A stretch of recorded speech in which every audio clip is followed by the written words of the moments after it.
My name's Nancy Connors, and you're coming to me today from a class at Unity of Dallas. Our topic for today is reincarnation and life between lives, which is going to be the focus of our discussion. But before we get into that, I want to briefly touch on a few points about reincarnation that we've already covered. And I think this is not anything new for people here at Unity. Number one, we all know there is no such thing as death. There is a death of a physical body, and then a couple of more episodes of death, but the soul is the real core of our being. Many of us grew up thinking we were people or humans with a soul, but we learned that that was backwards. We're souls that happen to be covered in a body.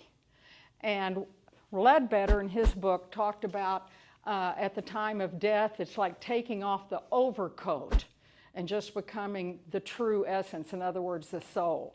Another thing I read in Ellen Davenport's book about the Unity 5 principles, she talks about our body being like a spacesuit. I thought that was a good metaphor also, that you have this spacesuit that you wear, but the true body is the soul. Now, Ledbetter uses the word ego instead of soul, but that's what he means, is the soul. So going back to what we learned in our earlier classes, I pulled out my sheets from the PowerPoint that I did, but reincarnation is also known as the law of rebirth, and it's estimated that probably 20 to 25% of the world's population believes in reincarnation. I think that number's growing, and that was pointed out last time. Most human beings have had at least 600 lives. Whoa, is that a surprise? People that are more advanced incarnate fewer times. But most of us, we have to keep doing exactly. You remember that movie where people, Groundhog's Day, had to keep living the same day over and over until he got it right? That's kind of the same thing with our lives on Earth. We have to keep coming back and redoing the lessons that we're still working on. There's also a thing where a lot of people that identify as Christians, they believe it's not Christian to believe in reincarnation. But the truth is that reincarnation used to be documented in the Bible, but it was taken out of the Bible by the Papal Council in the 300s AD. So after the time of Christ, the Papal Council of the Catholic Church removed all the references to reincarnation. Why? They wanted people to think they only had one opportunity to get it right. But the longer we live, the more we realize that's not possible. How can you possibly learn everything that you need to learn in a few decades or even less? So the founder of Unity, Charles Fillmore, he wrote about reincarnation, and he called it re-embodiment.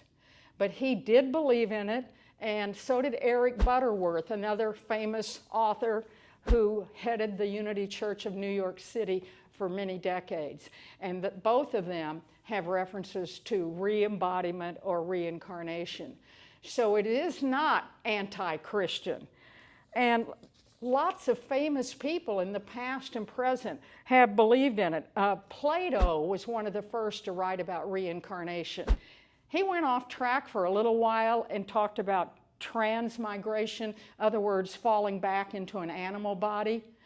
And he believed that for a while, but then he realized that that really didn't feel right, and he gave that teaching up. But I've had people say to me, if I say I believe in reincarnation, they say, oh, are you going to come back as a turtle next time? You know, that kind of thing. So there's still people that make fun of you if you believe in reincarnation, and they still get it confused with what Plato put out there a while back. People like Voltaire, Ben Franklin, Emerson, Thoreau, Whitman, Mark Twain, all of these are well-known people who did believe in reincarnation. George Patton, there was something, and I don't remember if this showed in the movie, but he had vivid memories of being in Europe with Alexander the Great. And he said something about that in either his biography or whatever, about, I stood here, eons ago, and so on and so forth. So there are lots of people that do believe in reincarnation. It's embraced in some religions, for example, Hinduism, but not so much because it was removed from the Bible. So that's a little bit of the background. What we also found out, the law of karma, and that there's two main universal laws, and we talked about these last time. The law of evolution, and that explains reincarnation, and the law of cause and effect, which is karma. So both of those laws really are together in this whole concept of reincarnation and how it works. Okay, so how many lives have we lived? Probably hundreds and hundreds. How can you find out about those lives? Some people have dreams. Some people just have moments of realization, or, why am I attracted to going to this particular location or country or this person? And it probably has its roots in a prior life, okay? And we're going to get into that when we look at the other material in a few minutes. I've read in the Newton books that I'm going to talk a lot about today that entities tend to choose the same gender 75% of the time. Now, ultimately, we come to realize that we're androgynous. We are not naturally male or female. We have the duality of both. But as far as coming into a life right now, people have to choose, okay? So that's one thing that's... So why believe in reincarnation? I think there's a lot of practical reasons. And for me, number one, when I was a kid growing up, it really bothered me, the inequalities I saw in life.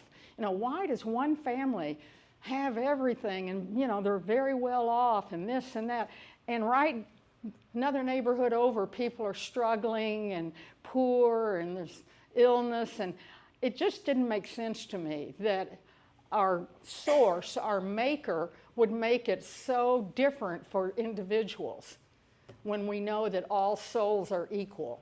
So that was one thing that really drew me to reincarnation. It illustrates the absurdity of racial prejudice. I mean, it's really ridiculous to hate another race when you probably were in that race at one point. So we've all been black or brown or white or this or that. We've probably lived on every continent at some point. So it makes no sense to have that kind of prejudice, but people do, as you know. Another thing is reincarnation illustrates the same thing we see in nature about the rebirth, the reblooming of trees and plants that are dormant in the winter. And are they really dead? No, they come back. So reincarnation is a pattern that we see mimicked in nature. So all of these things we studied before when we looked at reincarnation. Let me see if there's anything else. My teacher, Carol Parrish, and I've referred to her a lot, she used to talk about the lives we're living right now as coming to know what you already know. And I love that phrase. The soul knows everything that's ever happened since it came into existence. That term young soul, you've heard somebody called a young soul or an old soul. I always wondered what that meant. And according to the material I've been studying in the last couple of weeks, a young soul means that that entity has had fewer lifetimes than most. I did not realize, I don't know why, but I didn't, that there's new souls being created all the time. Whoa. And what is described in the books that I'm going to pull out here in a moment is that it's almost like a hatchery in the spiritual world. And these entities start out as a spark of energy. And that's what everything is. The soul is energy. The source that we all stem from is energy, not a being in a white robe with a beard, the way we probably all thought of as a child, right? So the soul is, a young soul is new, still pretty naive, still learning. An old soul has had many more lifetimes, many more lessons. So that's part of the vocabulary. All right, karma. I think we've all realized, I hope you've come to the realization now that there is no such thing as being punished with karma. No matter what we've done in our lives, and we've probably all done things over these lifetimes that we're ashamed of or think, oh my gosh, I can't believe I did that in that life. But what I have found out in my reading this week is that when souls cross over, if they have done things that were pretty bad, or maybe they didn't live a very good life, there's no such thing as the death of the soul. What happens is that soul goes through a period of being cleansed, restructured. Some souls arrive on the other side after physical death, and they're fragmented because of all the things they've had to go through. And there's a healing process that occurs. But the soul never dies. Every one of us is evolving, just at different rates. And some of us choose the fast track. We want to know more, learn more, and we gravitate to a class like this because we're interested in knowing more and learning more. Others don't have a clue, right? You know, a lot of people like that. Look at, how many times have you heard somebody say, I didn't ask to be born, ha ha. Or you only go around once in life, so grab the gusto. I mean, that's even in the commercials, right? So all these people that are out there are totally unconscious of the reality of who they really are. And it ties in so well with the message we have at the earlier service today. Dr. David Drum talked about people searching for the Christ, Jesus, if you want to give the historical Jesus, I think he called it, and people looking out there trying to find it when it's all here within. And that's one of the biggest things we at Unity realize. The kingdom that we're all looking for is within us. We don't have to think about going up some stairway to the heaven world and so on. So all of this we've gone over before, and it kind of brings me to what I want to focus on today and to tell you how I learned about it. About a month or 6 weeks ago, Mary Williams, one of our congregants, a lot of you know Mary, wears the big hats, and she did a PowerPoint on the works of Michael Newton, okay? Now, I'm going to show you the book. This is Michael Newton's book 1. I ordered it off of Amazon right after that class, and I read the first 90 pages before I even got up out of the chair. It was so fascinating. So Michael Newton, I'll tell you what it says on the back. By the way, he made his transition in 2016, so he's not in the physical right now. He held a doctorate in counseling psychology. He was a certified master hypnotherapist, and he was a member of all these associations, but he was the pioneer in the research on life between lives.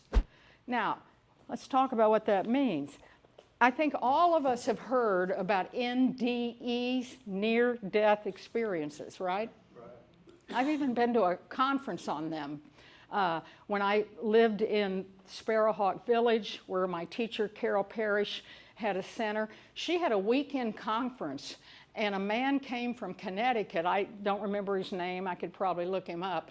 But he had just authored a book on NDEs. So a lot of people, there were probably a couple of hundred people at that weekend conference. And I bet 50% of them had had a near-death experience. And they came to learn more. But one thing that was common to almost all of the NDEs that people wrote about was dying and going through a tunnel. Remember that? They'd see a light, they'd feel a warm presence, something pulling them toward the light. So, and I've read about that for years, and then I've read about being reincarnated, but I never read about the in-between until the Michael Newton books. And I have 3 of them. The other 2 are over there on the piano, but mostly I'm going to use this one today. But Newton was an agnostic. He didn't really have a spiritual belief system. And he wasn't even too keen on doing past life regressions, but he had so many clients that came to him with, I don't know why, this is happening to me, or that, or this. And pretty soon he found himself taking people in hypnosis back, to childhood, and then maybe even back into the womb. And then by accident, one of his clients slipped into that in-between period. Now, Newton says when you're hypnotized, what you say to the therapist comes from your subconscious. But when you get into this deeper hypnosis, it's from the superconsciousness.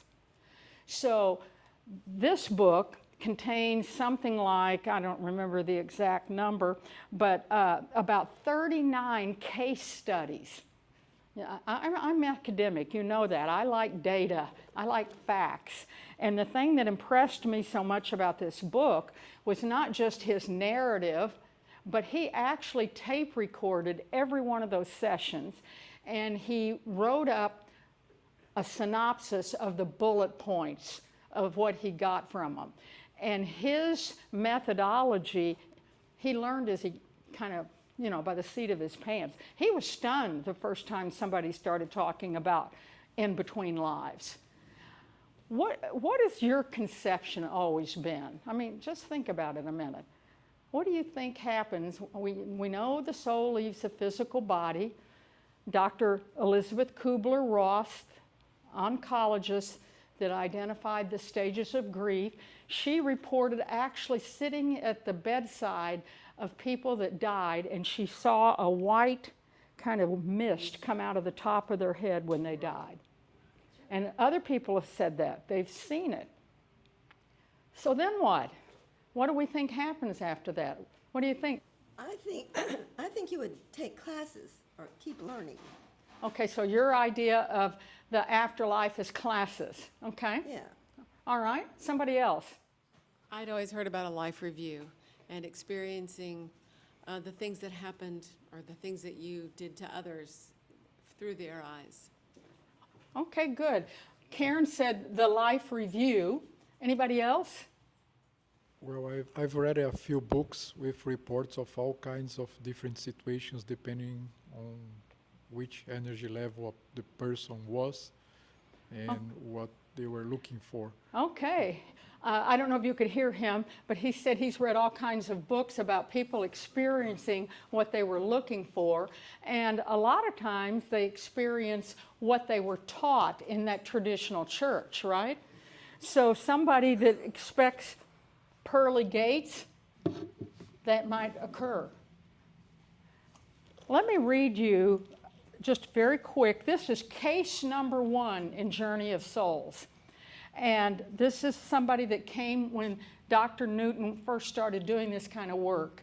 And Newton himself had no idea what was going to happen. So here's the subject.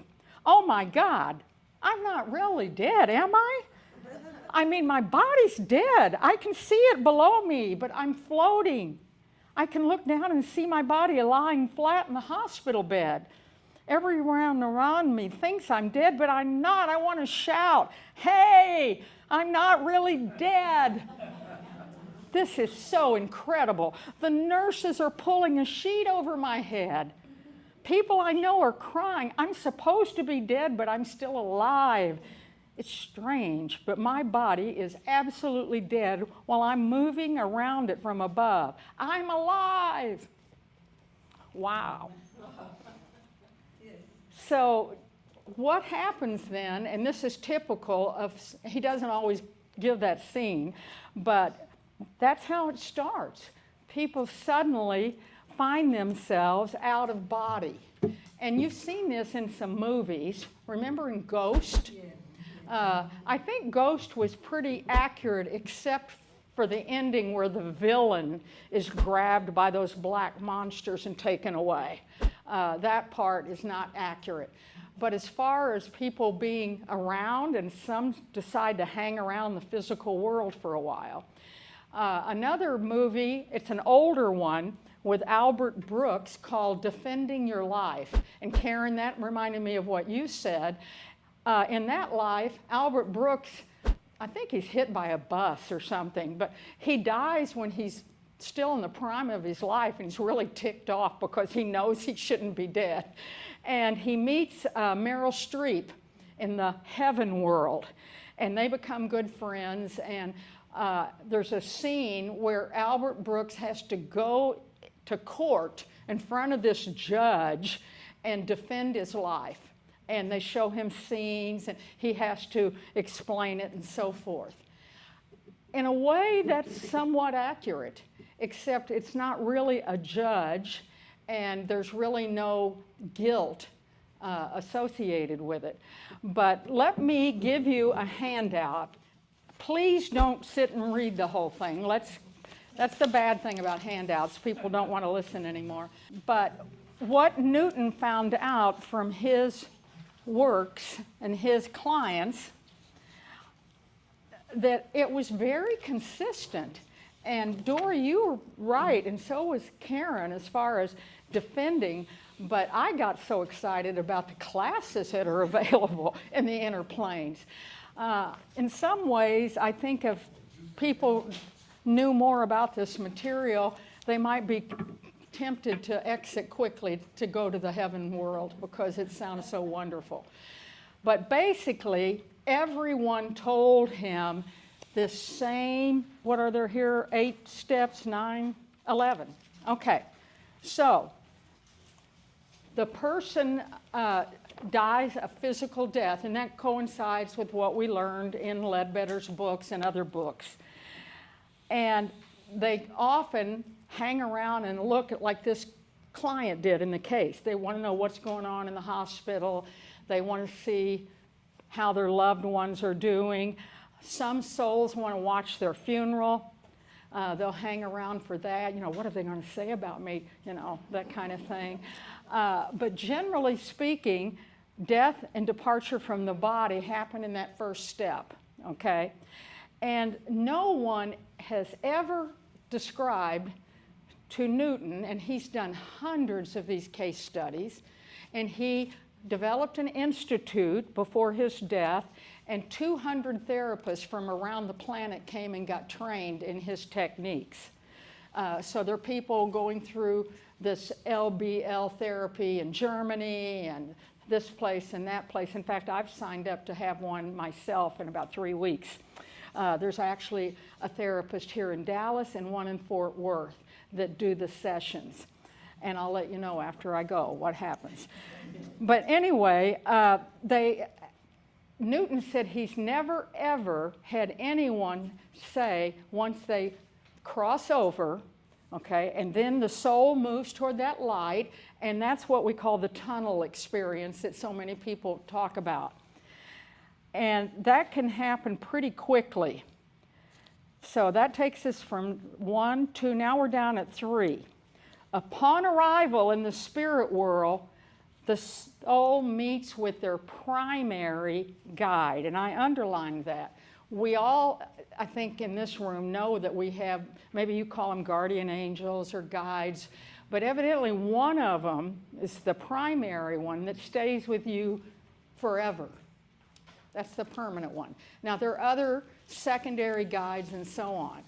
And in a few minutes, I'm going to give you another handout with all the different jobs that exist in the spiritual world. But anyway, the spirit guides are beings come and greet you. And Newman said he had never had one entity say they were met by a religious figure. Not Buddha, not Christ, not Moses, not Adam, not Krishna, Muhammad. It was never a religious figure that met them. It's usually your primary guide and loved ones. Okay? Nancy? Yes. Yes. My question is, was anybody very upset that they found themselves dead? What do you think? I don't know. I would imagine some people would be Yeah. very upset. Yeah. I mean, I want to go back to my children, or I want to be back with my husband. Exactly. And there are many case studies in the Newton book about people that are upset, especially if they think they died prematurely or if they left a young family and so on. But there's a process for dealing with that, and we're getting to it right here in this handout. Of course, there are people that are upset. You know, that one I read out loud didn't sound real thrilled, having the sheet pulled over his face, you know, and so on. But people that choose, now that's the other thing I want to emphasize with this work. We have free choice. And evidently that's unique to planet Earth. In fact, I have another book called The Only Planet of Choice. We're going to see a little bit later that we have choices of what life to come back into and who to be with. But there is free choice. So I've thought about this a lot. In fact, I told Tom recently, if I get hit by a bus and die, just don't think a thing about it because I'm on my way. You know, I don't want people to grieve or be sad because, first of all, I've already lived 78 years, so I've had a good lifespan. But we grieve for the wrong reasons. You know, we grieve because we're going to miss that person. And there's a lot in the Newton books about suicide too. And we're not going to get to all this material today, but we'll get to some of it. But anyway, I think if you choose, and I know I choose, and it's an individual decision, you can choose to make a quick trip through the astral plane. Now, the people talking to Newton never used the word plane like Ledbetter does in the Theosophists. People talked about zones and areas. But these things of greeting your loved ones and seeing your funeral, you're in your astral body. And some people stay there for hundreds of years because the mind can create paradise, beautiful gardens and fountains. And so a lot of people evidently reconstruct their favorite home they grew up in. But whatever you want to experience, the imagination creates it for you in the astral world. Now, heaven help those entities that believe in hell and think that's what they deserve, because they're going to create a pretty horrible reality. And it'll last until they finally are so tired of it that they change their thought forms. So that's the only hell that exists, the one you make for yourself. Okay, there is no death, there is no hell. So let's continue with the ones that are moving on. And like I said, if you choose, you can make this very quick, and it's very tempting to hang around for your funeral, you know, and maybe you want to do that, or let your loved ones know that you're okay. I hope to have those conversations. In fact, I've already had them with my son and daughter and some of my grandkids, the older ones, that, you know, that I'm going to be around. You know, you don't need to worry when I'm gone. I'm really only gone in the physical. We're going to be together again, and so on and so forth. So you can start educating family members. Some of them will tell you you're crazy. You know, I've had that happen to me. But some of them, it'll give them something to think about, okay? So, number 3, then the reunion with guides and loved ones. After you decide you don't want to stay in the astral, you want to go home. Home is the equivalent of the mental plane. Okay, so by that time, the astral body has also died. The soul is now pretty much, it's the entity that we think of as energy. And the people in the interviews with Newton, they describe the people that they see really only from about the waist up. And they have a color of light associated with them. Now, I don't want to confuse this with auras, because it's really not the same thing. But someone whose energy appears white is usually a young soul and beginner in development. And people that are closer to the, well, the first is the very beginner. Level 2, and he has these levels in this blue book. Level 2, the white has more of, it's starting to have kind of a yellowish tinge to it. And level 3, intermediates appear more as yellow, have a lot more yellow. But some of these colors start to mix and get a little tinge. Level 4, blue. So someone that's pretty well developed in level 3 could come across as yellow with streaks of blue, okay? Now, when Newton published book number 1, he had never had clients that were at a higher level than 3. Now, when you think about it, if someone's pretty advanced, they may not need therapy as much. You know, they may have a lot of their own understanding of why they have a pain that probably came from another life. One of his clients came, and it was a female, and she had ongoing pain in her side and couldn't figure out what it was. And he took her back to a life where she was a pioneer in a wagon train, and they were attacked by Native Americans, and she was shot with an arrow through the side. So a lot of pains and wounds, and especially birthmarks, are indications of something from a prior life. Okay, and I've read that in books for years. That wasn't new to me from the Newton material. But anyway, when people get through the astral, and it's very detailed, if you order his book, you can read about it. But when you get to what you think of as your close soul group, people think, I'm home. And he even describes some of these soul clusters are the smaller groups. He said a soul cluster is usually 5 to 30 entities, but the average seems to be 15.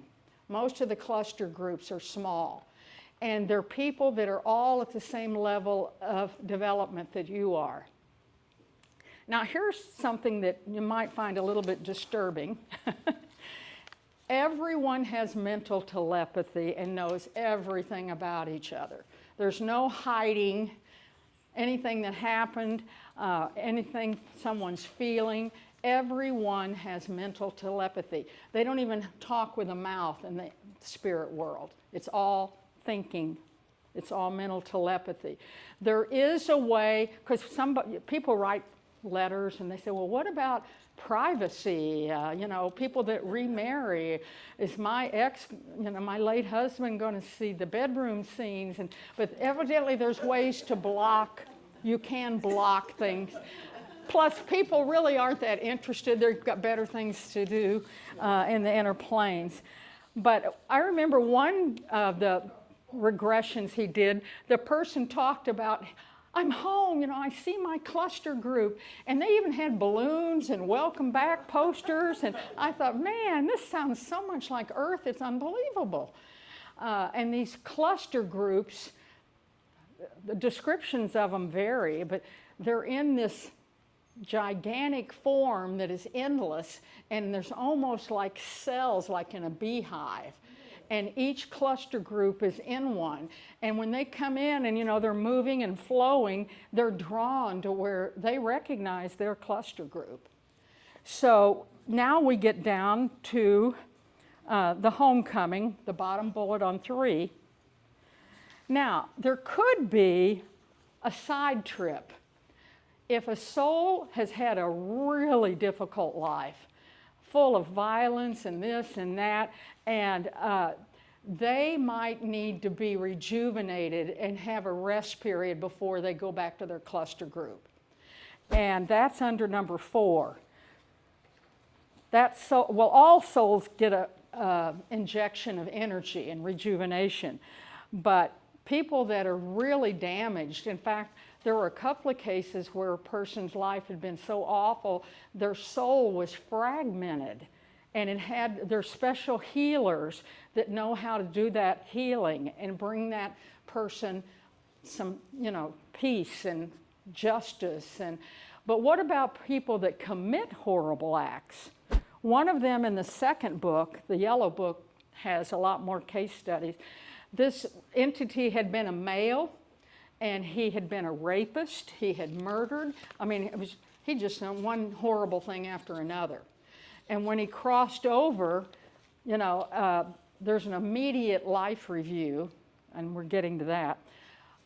And he, oh my gosh, what have I done? I did this, I did that, blah, blah, blah. And he was sent off to have some restructuring, and this is big repair work on somebody. But is that soul doomed to hell? No. That person is greeted and helped and healed. And that should be totally welcoming news to all of us. So again, there will be some healing energy for everyone. A lot of people that have lived a long time are really tired. I mean, I'm tired already just from what's going on in the world. I mean, I hear all of you and even people I know that don't believe in anything beyond right now, everybody says the same thing, that this is a very difficult time to be on planet Earth. And we know more about that because we understand that Earth is going through its own transition and awakening, and we know about the split that's on the horizon. But a lot of people, they just absolutely are lost and confused, and that's why the suicide rate is so high. People just throw in the towel. So there are many souls that arrive on the other side that have gone through really tough times. They're damaged. So let's go down to number 5. You've arrived, you've been greeted, you've probably had an injection of some restoration energy and rejuvenation. Some people go off in solitude for a while to kind of get their act together again. What about Hitler? Well, Hitler was the question. Yeah, there have been lots of villains. And I've mentioned before, we need to be careful about judgment, because sometimes what looks like a horrible thing, like Judas, who betrayed Jesus, maybe that person volunteered for that role because it had to happen for other things to happen. But anybody involved in mass killings like Hitler and his band of warriors, I'm sure that they've had to do a lot of repair and rejuvenation and so on. Number 5, the life review. So you get in, you get greeted, you rest up a little bit, and your guide says, come on, we've got to go to your life review. And your guide will go with you, and this is where you meet just with a review panel. Now, it's not the same as the Council of Elders. We'll get to that one a little bit later. But you go to this life review, and your spirit guide is with you. And it's kind of like a Socratic seminar where they ask you open-ended questions. Well, how do you think you did? And you would say, well, and I was telling Austin earlier, one of the ones I read, the guy that was the client, he felt like he had really fouled up. He said, oh my gosh, I went in with a plan and I got off track. I started caring too much about money and I did this. And the person's just going on and on about all the bad things they did. And the person that was there doing the review didn't even comment on all that. He said, well, what about the time with the woman at the bus stop? And the guy goes, woman at the bus stop? Oh, you mean that time years ago when I saw that woman sitting on the bench waiting for her bus and she was crying? Person nod. And I sat with her and comforted her and helped her realize, that she was going to be okay and everything. So instead of being berated in his review, it was pointed out to me that he had done some good things. So we're often hardest on ourselves, and I'm good at that myself. But we tend to look at everything and think, oh boy, I really did this wrong and that wrong. But these reviews are in a positive tone. It's not blaming and name calling and shaming. It's the very opposite. They encourage you to look at the choices you made. Now, I don't remember if it's in the first or second book. One of the reviews that really struck a chord with me was a female who was being regressed, and she went back to Victorian England where she had killed herself. She was a suicide. And the first thing that happens is when she gets on the other side, her spirit guide says, well, you're back early. And when she gets into the review part, she had been young, like 16 or 17 years old, and she was pregnant, which of course at that time was just the most horrible, shameful thing possible. Her fiance had died in an accident, and so no husband material on the horizon. So she ended up walking into a pond and drowning herself. So during the review, her questioner in the review panel said, what could you have done instead of taking your own life? And she had to stop and think about that. At first she says, well, I was going to have to live on the streets and my family would have disowned me. What could you have done differently? And she finally was able to name 2 or 3 things. Oh, I guess I could have gone to the church and gone in, this, and I could have done that. And she saw in her review that there were other choices she could have made. And so it wasn't like, you're going to burn in hell, which doesn't exist. But often people that commit suicide choose to go back incarnation pretty quickly. So that's something, because some of you have talked to me about people that are suicidal. They need to learn that it doesn't accomplish a thing. What it does is make you have to do more lessons. So taking your own life, you don't just kill yourself and suddenly everything's wonderful. You've got the same issues, and usually they're increased in severity. And you're going to have to go back and pretty quickly and it's just like you flunk a certain grade in school. Now you got to go to summer school and you've got to repeat that grade. So, it's not easy. So taking your own life is really the least attractive thing anyone can do, not to even mention the pain it causes the family. So, and we probably all know people that have been through that. Okay, so the life review is not judgmental. It's reflective. So after you do your review, you go back to your cluster group and primary soul group, and I told you typically around 15 people. It can be smaller, could be larger. And he does diagrams in his book. The cluster group is a little circle, and it's within a bigger circle, and that companion soul group can be more like 100 up to 1,000 entities. And that's the cast of characters you see life after life after life. To get ready for the session that I'm going to do in a couple of weeks with the therapist I picked, he told me, he said, well, you've got homework before you come. He said, I need you to make a list of the key people in your life. He said, now, don't make it too long. But he says, when a person's regressed and all of a sudden they say Rita, he can look at the list and think, oh, Rita, that was her sister or something like that.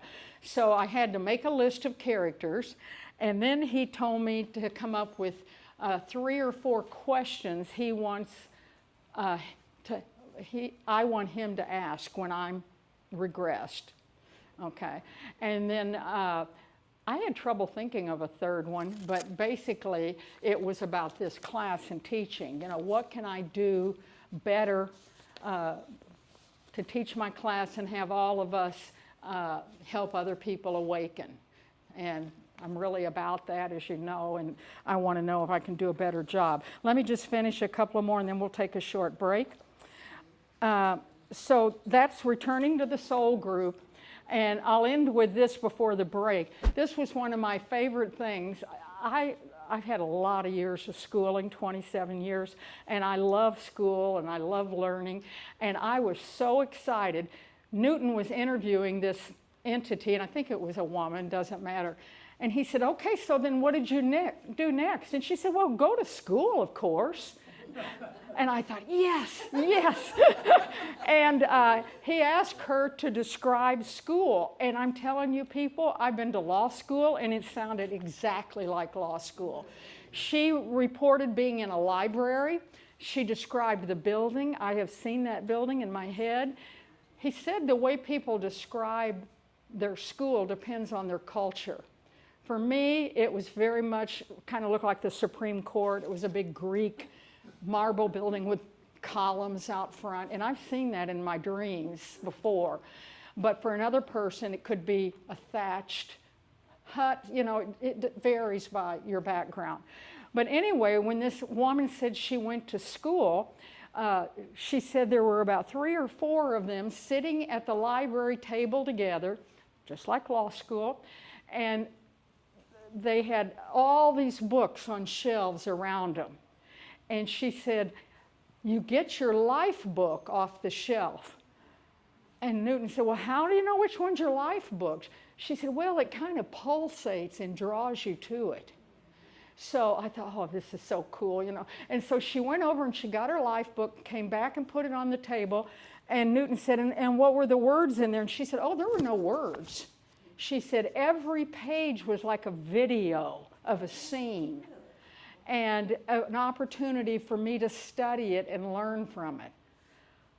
Doesn't that sound just wonderful? I mean, that really appeals to me. And that whole thought of going to school, like Dory, you said you thought that might be the reality. So on that interesting note, we're going to pause and we're going to take a very short break since we got such a late start.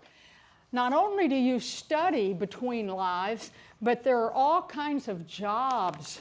Everything from working in the newborn nursery for souls to teaching, to training to be a junior guide.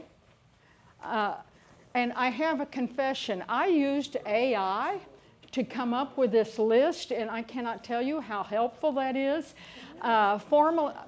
I'm fortunate that my daughter and her husband are in technology in California.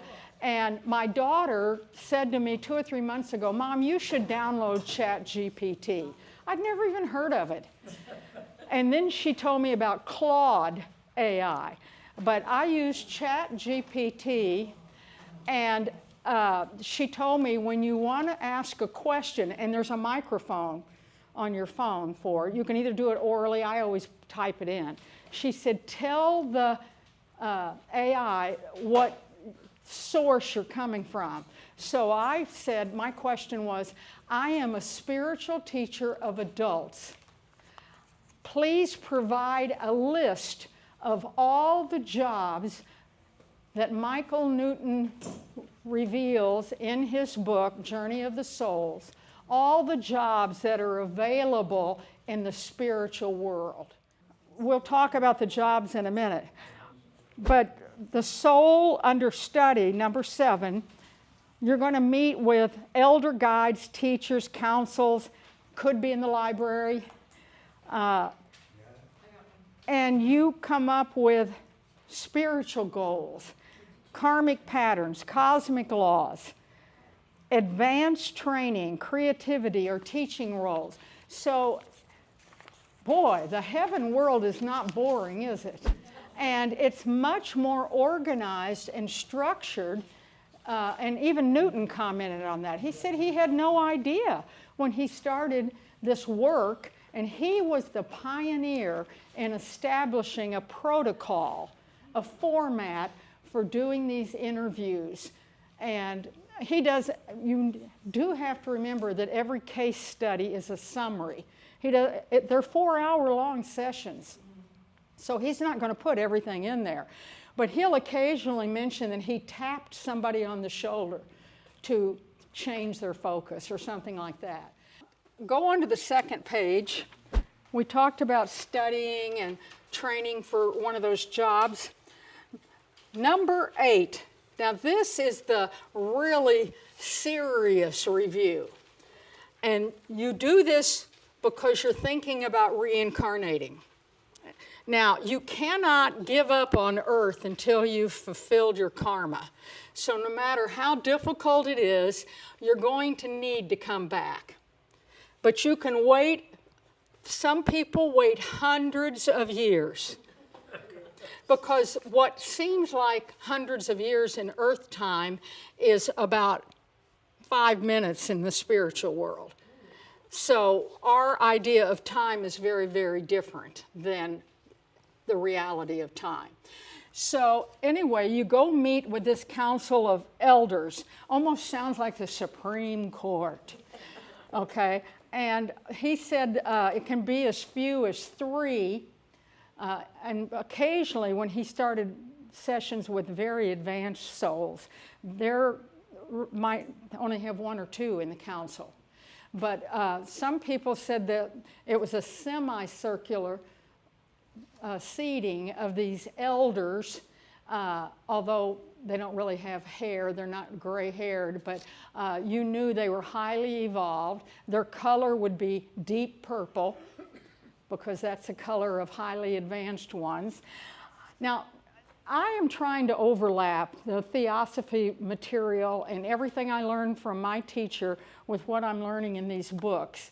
And sometimes it's a hard fit, but never in any of these books does Newman talk about initiates and initiations or the spiritual hierarchy. I'm not saying that means they're not there. It's just he's focused on what we're talking about today. But my thinking is that this council of elders would be 5th degree initiates and beyond. Because there's a whole nother set of solar initiations after the human ones. And a lot of this material, even when Newton was interviewing people, sometimes he'd ask a question and the person under hypnosis would say, I'm not allowed to know that. And, or Newton would say he would be blocked and the person could not answer it. So there's a lot of, we like to think we're learning, but there's so much more to learn. And it's only going to be given to us when we're at the right level. And Newton, he does not like using the word God because it's been so misused. And most of his subjects that were hypnotized would say the source with a capital S. Because the source is energy, just like the soul is energy. And I still like what is in the Bhagavad Gita, however you pronounce that, the one of whom naught can be said. Our concept of the maker, the source, is so beyond my ability with the human brain to understand, and probably even at my soul level, it's beyond my comprehension right now. So he doesn't get into any of that in these regressions.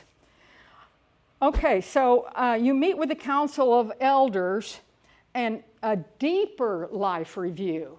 Not just the life you just led, but looking back on all of them, and of course there'd be way too many, but picking out the prime experiences you've had in all these incarnations, what lessons do you still need to learn? What do you still need to work on? And you make some decisions, and you get loving guidance, they make suggestions, and everyone that reported on that council of elders said they left feeling really good and loved and surrounded in love and blessings. In the second book, they even talk about the way the council members were clothed, and it was kind of like a robe thing, but they wore medallions around their neck. And he has drawings in the book, and he learned what some of the symbols, and he found out the medallions were some lesson to teach the person receiving the review. It had some symbol on there that represented something to them. So I thought that was interesting. So now we're ready to go to number 9, planning the next incarnation. You've been to the Council of Elders, you've been reflecting and thinking about everything that was talked about, and it's probably pretty clear by that time what you need to still work on. And if you have fulfilled your karma, and I've only read of one out of all the case studies where the person actually had a choice of whether to go back to Earth or not because they had done so much good and completed so much. But that entity did choose to go back. I think because she wanted to do more healing and whatever. But we do have choices, but you can't quit on your karmic lessons. Okay, you've got to complete them. And it's quite clear that karma doesn't always come back at you in one big boom. It could be in a lot of little things that add up to fulfilling that karma instead of one major thing. All right, so planning the next incarnation. You even have some say-so in where you want to go back on Earth, what continent, what race, what gender. You might talk some of the people in your cluster group and work out a deal. Well, hey, I'll go if you'll come and be in the same family with me. And they work out arrangements with each other. Work out a deal. And sometimes, I remember reading about one where the person chose a life and died very early in that life, like at 5 years. And when that person was on the inner planes, I'll say she said, oh yeah, I agreed to do that because in my cluster group, Andrew really needed me to come in and be his sister because he had to learn how to do a better job of relating to, you go in for somebody else because they need you to help them learn a lesson. So that is often the case when someone picks a life. They know, unless it's a murder or something that's totally unplanned. No murder is ever planned, okay? But of course, with the human brain and mental illness, there are lots of things that happen that shouldn't. But people that die in accidents or mass flooding like we just had, even the Holocaust, and when I've said this doesn't go over well, people know how it's going to end. And they know that going in. And they agree to do it. Okay, now that's hard to hear. But, and it'd be very hard, when you've lost someone to think, and I'm getting confirming goosebumps, by the way, that people do know, but it's not true for murder, okay? Now, did any of you see the movie Superman? Okay, Austin did. Tom and I went. There's a scene at the end of Superman. I don't particularly recommend the movie, but there was a scene at the end when Superman was all beat up from fighting the enemy, and he's in a kind of circular chamber, and there's screens, almost like these panels on the back windows, and each screen has a scene from his life when he was a little boy and so on. And he's stretched out on a table being rejuvenated and healing. The minute I saw that scene, I thought, oh my gosh, that's just like The Ring. That's what the name is in the Newton books. People are taken by their guide and some others. They hone in on about 4 possible lives for you. And you're going to get to pick which one you choose. So when you go in, there's these video screens and you see them. And you know, oh, you could pick that one. And it was just like that scene in Superman when he was seeing scenes from his earlier life. But that's called The Ring, and I thought that was fascinating. So you can decide where you want to go and pick your family.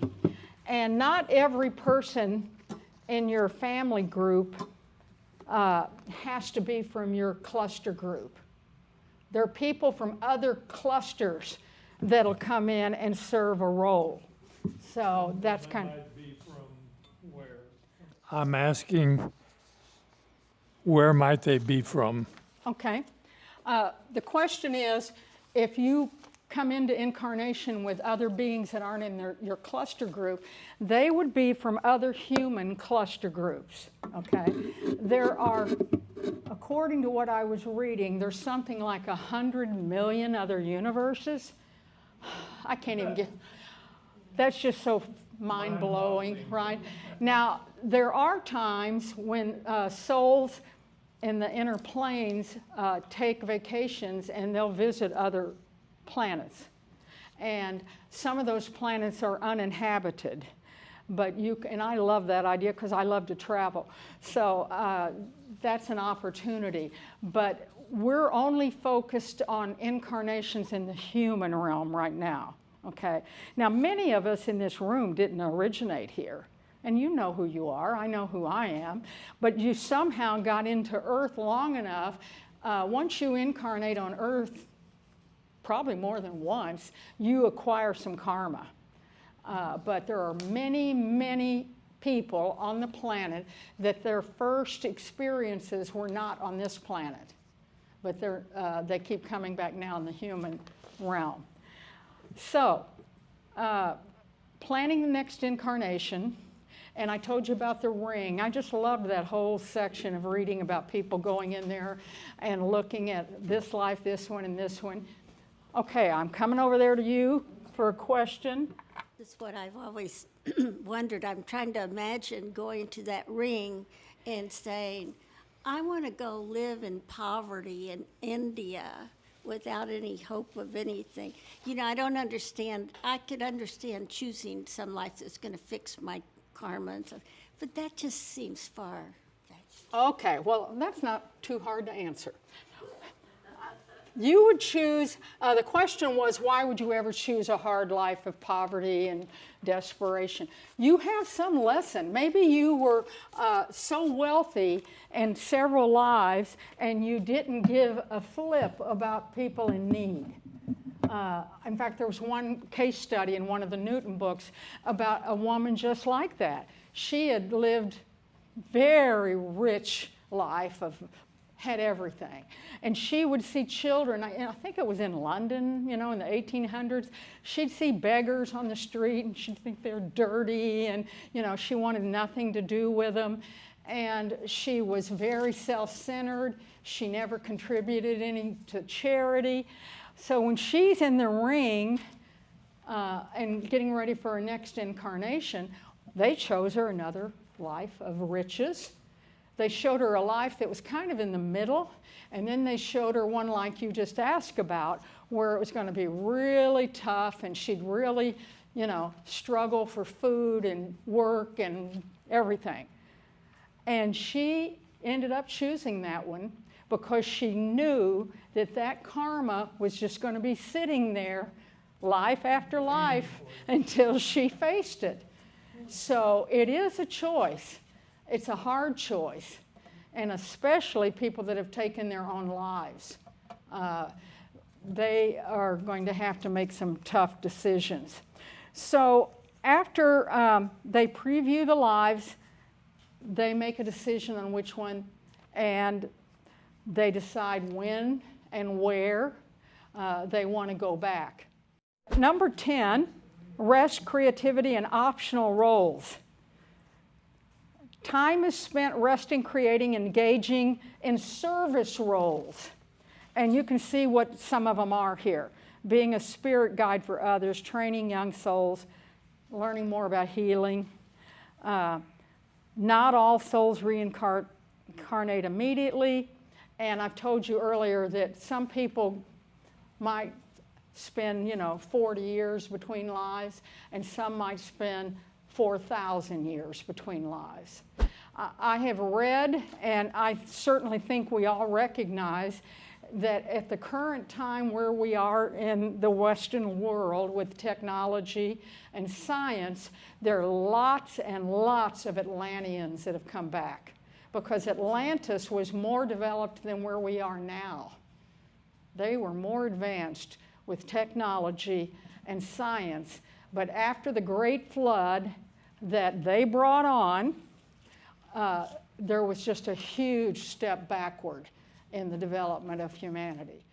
And there are books written about people, especially children. The memory's fresher for them because it's closer. They don't have as much of this life that's kind of wiped it out. And they do talk in these case studies. It is deliberate, unfortunately, in my opinion, that we're born with amnesia. We don't remember the past lives. They're all in our soul.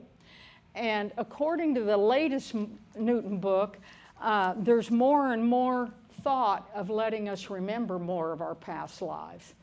I think it'd be pretty helpful. Maybe I wouldn't want to remember all of them, but I'd like to have a little more knowledge. I would have liked to have learned what I'm telling you now. I wish I'd known it the last 40 years, because it's such valuable information. But after what happened with Atlantis, remember the teachings went underground? You could only learn anything about spiritual wisdom from mystery schools, which was oral teachings, and you had to just kind of find your way by asking and learning.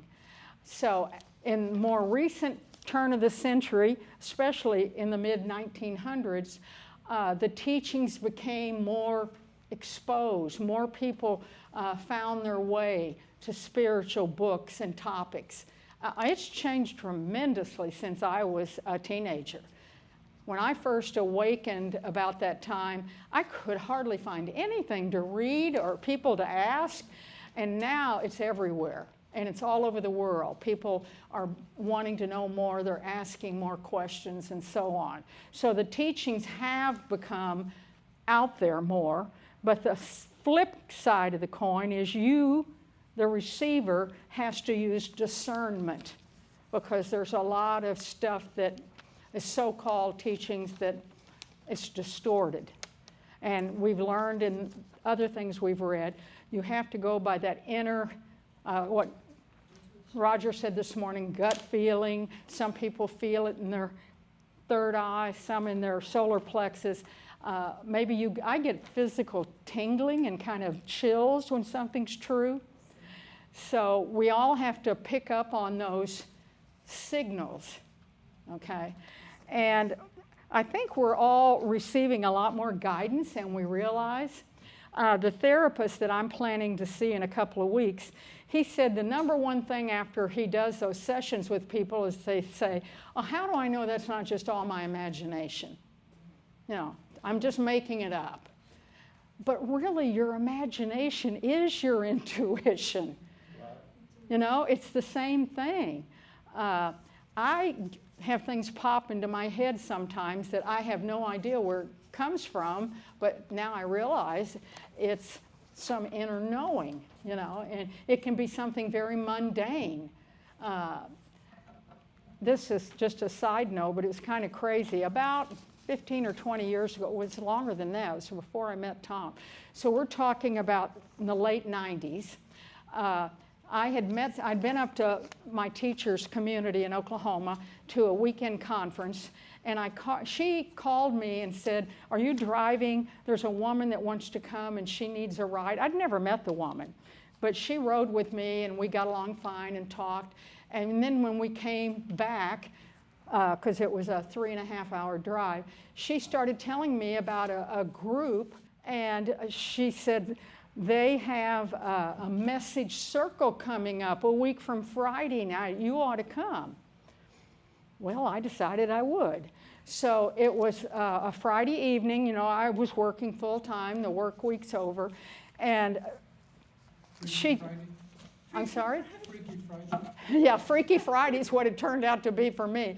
Anyway, I ended up going there, and it was in a big room, even bigger than this, and there were probably at least 50 to 75 people there. And we all had to sit in the floor in a big oval, and I had never met the teacher. In fact, I never did meet her the whole night. She was a woman in her 40s, and she did a blessing to start it off, and there was beautiful music, and they had cleansed the room with incense and sage. And she said, "This is a message circle, and I'm encouraging all of you to get in tune with messages and say them out loud to the group." Guess who gave half of the messages?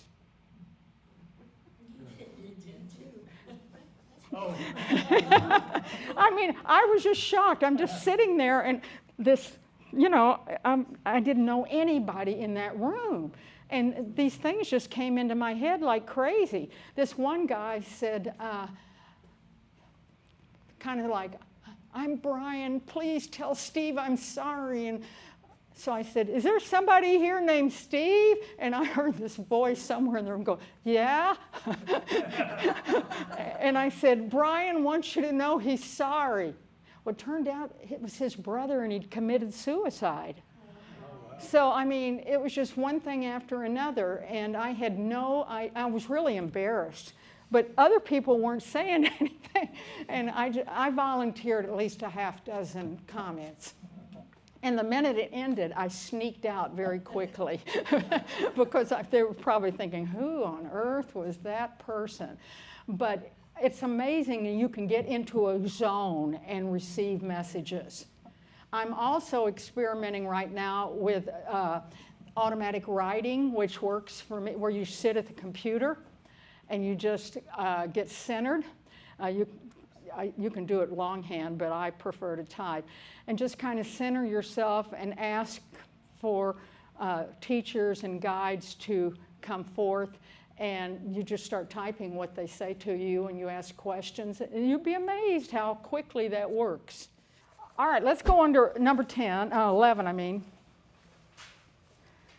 I thought this was really interesting about pregnancy and the one coming in. The soul, when a fetus develops, it does not have a soul in it. But the soul chooses when to come into the fetus. And it typically decides to come in between the 4th and 6th month of the pregnancy. Why? Because that soul has to learn to work in collaboration with the human brain, and that brain starts to develop around month 4. Occasionally, a client would tell Newton that they waited to come in at the moment of birth, but it sounds like that's not a great decision because you don't have that time to get acclimated to that body. So occasionally and very rarely, an entity, a soul, would come into a body and decide it wasn't the right fit and want to leave. And there'd be another arrangement made. I think he tells about that only once or twice with interviews. So the soul comes into the body and has to learn. In fact, one entity, one discarnate, described in great detail how the first thing done was to energize the spinal column of the fetus, charge it with energy. And all this, there's a lot of science in these regressions about what happens with energy. But it's very interesting to think that, the fetus isn't really what we would think of as a human being until the soul is there as well. There are times, what about miscarriages? All the interviews that were done said the entity that chose to go into that fetus knew it was going to be short-term and not a birth.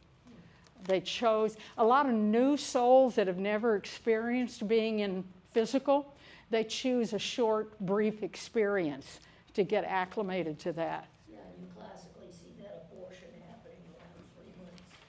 Right, abortion in our country, I think it's limited to, has to be before the 3rd month. So if you believe what these case studies are saying, there is not an occupant, a soul occupying that flesh and blood at that stage. So something to think about.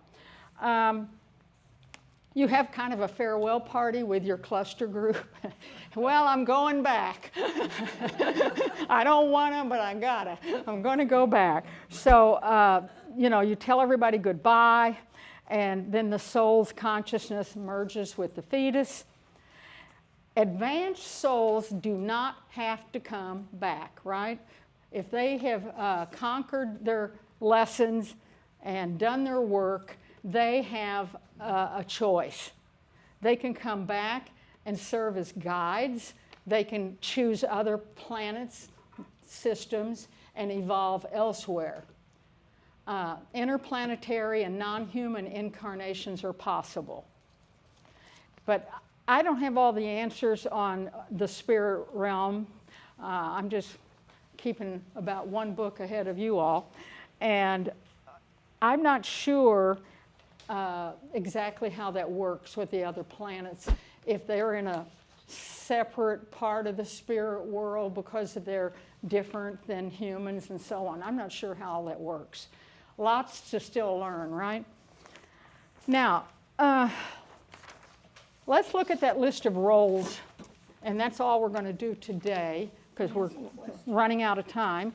But I told you I used AI. I mean, it saved me hours. Instead of thumbing through the books to find the roles, AI put this list together for me in about a minute.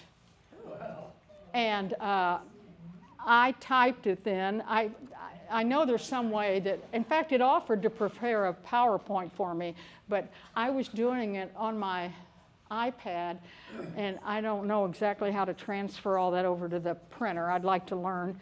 Anyway, level 1, here's some jobs for early and developing souls, and you can see what they are.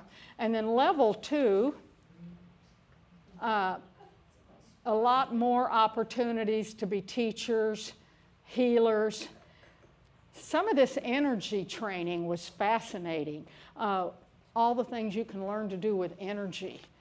I'll tell you something, and I decided this kind of on my own, and I think some of you might want to try it.